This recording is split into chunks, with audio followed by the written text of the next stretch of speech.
Adaş давай. Bir tane. Sütte mi Kamal?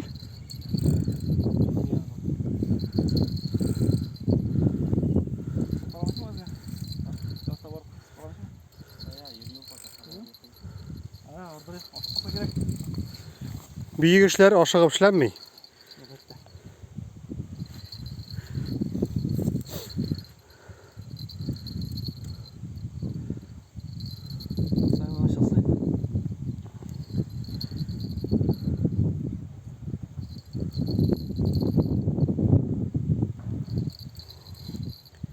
Koşa katlap gitsin.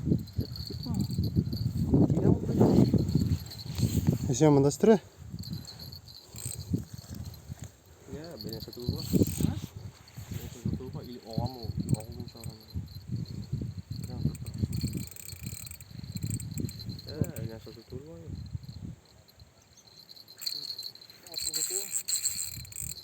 Sazan prosto. Yo, zor olmasa sütlensin yigitler. Ya altın kutu. Tatlı şaraya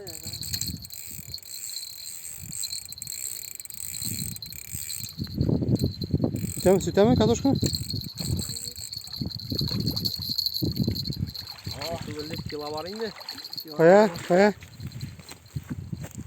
Oo. Bu işkukayı yani satsan ya bir tabağı indi bu turu.